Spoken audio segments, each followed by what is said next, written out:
काय द्यावे त्याचे भावे उत्तराय ठेवितो हा पाय जीव थोडा.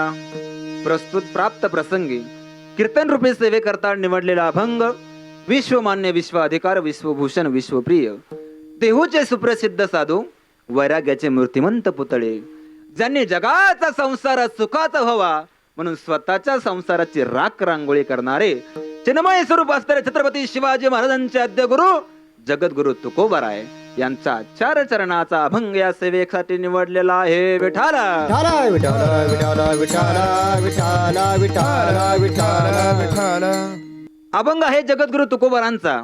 आणि या अभंगामध्ये जगद्गुरु तुकोबाराय काय म्हणतात? या अभंगामध्ये जगद्गुरु तुकोबाराय प्रतिज्ञा व्यक्त करतात. काय? कृतज्ञता देखील व्यक्त करतात. काय?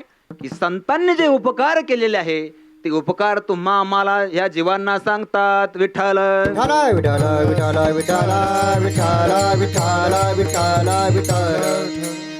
या विश्वाच्या पाठीवर अनेकांनी आपल्यावरती उपकार केलेला आहे. मायबाप नदीने उपकार केलेले आहेत, झाडाने उपकार केलेले आहेत, जीवांनी सुद्धा उपकार केलेले आहे. परंतु सज्जनांनो जे संतांनी उपकार केलेले आहे ते उपकार सगळ्यांपेक्षा वेगळे आहे. कारण का?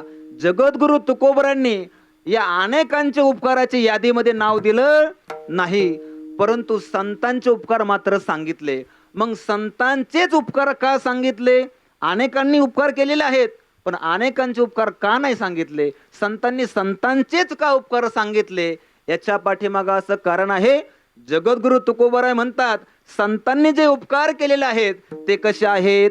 सज्जनांनो संतांनी जे उपकार केले ते निरंतर स्वरूपाचे आहे आणि तुम्हा आम्ही जे उपकार केलेले आहे ते खंडन पडणारे उपकार आहेत.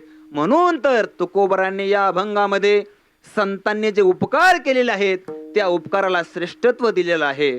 म्हणजे काय? तर ते आपल्या शब्दात सुद्धा व्यक्त होऊ शकत नाही एवढे संतांचे उपकार आपल्यावरती आहे. या जगाच्या पाठीवरती 3 उपकार महाराज फार महत्वाचे सांगितलेले. लक्ष देऊ नका. फार सुंदर अतिशय गोड तुमचा उद्धार होईल असं कीर्तन तुम्ही ऐकणार आहात. परंतु लक्ष देऊन ऐका सज्जनांनो. 3 उपकार सांगितलेले आहेत मायबाप. पहिले उपकार आपल्यावरती जर कोणी केले असेल ते माझ्या भगवंताने केलेले आहेत. बरोबर. दुसरे उपकार कोणी केले आहेत? ते माझ्या संतांनी केलेले आहे. आणि तिसरे जे उपकार केलेले आहेत ते माझ्या आई वडिलांनी आपल्यावरती केलेले आहेत उपकार. महाराज लक्षात ठेवा. आता सांगा देवाने जे उपकार केले लक्षात ठेवा. 3 उपकार सांगितले. कोणकोणचे? देवाचे, संतांचे आणि आई वडिलांचे. पहिला उपकार सांगितला कोणाचा? देवाचा उपकार सांगितला मायबाप. आता देवाचा उपकार काय आहे आपल्यावरती?